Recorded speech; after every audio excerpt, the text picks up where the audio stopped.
ɛwɔ sɛ ba hon ne nyina no ɛwɔ sɛ etimi ɛkɔ na ntiase ɛyɛ adwuma ɛno na saa ntiase ne ntimi nyɛ adwuma a abusuafo bi si nnɛ saa helicopter mienu ɛda so a esi ɛyɛ temahabone ɛyɛ Kutuka International Airport a wɔn ntimi ɛmfa ma Kwame Nkrumah suapɔn no nti wei ɛyɛ JR mpedimfo wɔn nkyerɛ mu a wɔn soso wɔn ɛde aba yɛmfa kaseɛ ne nkɔ wie ɛwɔ ɛyɛ breast cancer no fo mu kokram ɛho ɛnsensɛm na afutu akɔ ama mmaa no sɛ brano no wɔn ɛnkɔnkɔ yɛn hwehwɛmu mu wɔn nan nyɛ ntientia ɛwɔ ayasabea ɛba no kokram ɛtɔ no fo mu a wɔn ntutu saa na wɔn no wei yɛ ɔpɛni Clement Animado a wɔyɛ Sunyane Circuit Chairman ɛma mmeranteɛ no maba waku a ɛwɔ Methodist asafo no mu ɛna ɔne yɛ nuaba ɛkua nyakɔ abro no madi nkɔmɔ ɛmra na ɔmo edi ɔmo dwumadie kɛseɛ bi ɛwɔ Sunyane abɔnten so October you will be a breast cancer awareness into a bohun dewdu na yatu hunfo na ya kyerɛkyerɛ ama yenuanom ma ene mammanum pobi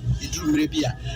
saa yare ya betue ɛwɔ kwan mu ti besua ne nyasua hu na afei so ya screen ye ho na ya hwɛ sɛ bia problem bi wɔ hɔ a hu kwan ɛbɛfa so nti ye mbota ye tuturu ne sɛ ye bɛyɛ prevention nti sɛ ye wɔ ye health personals ewa hanoma omo ha omo boa amaye digimadi no ti screen we a afutu su kakra wo ha e de be maye ho this youth fellowship Sunyane Circuit na ya fast adwumadi ya de ato ye so aye bataya na yeta ema ho talk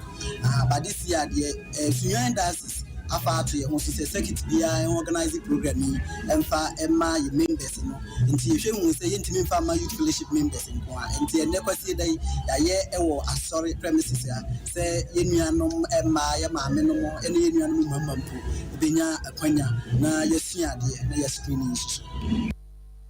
Zafo nti ebegyina we so na no pay nsamo ebabo no de besom no ye de mosia ne asore amoma hene ye dubu acha asaso atenase bio de ade acha bi adwumadie atoa moso bio mede ede na ya abo amale bi aboga buziafo ye da mase ama mumunity ne hwe nya do akosio so ma ne chinchin fidie ne de ma ye yesemfo pene ene ye wura asante ye boa Benedict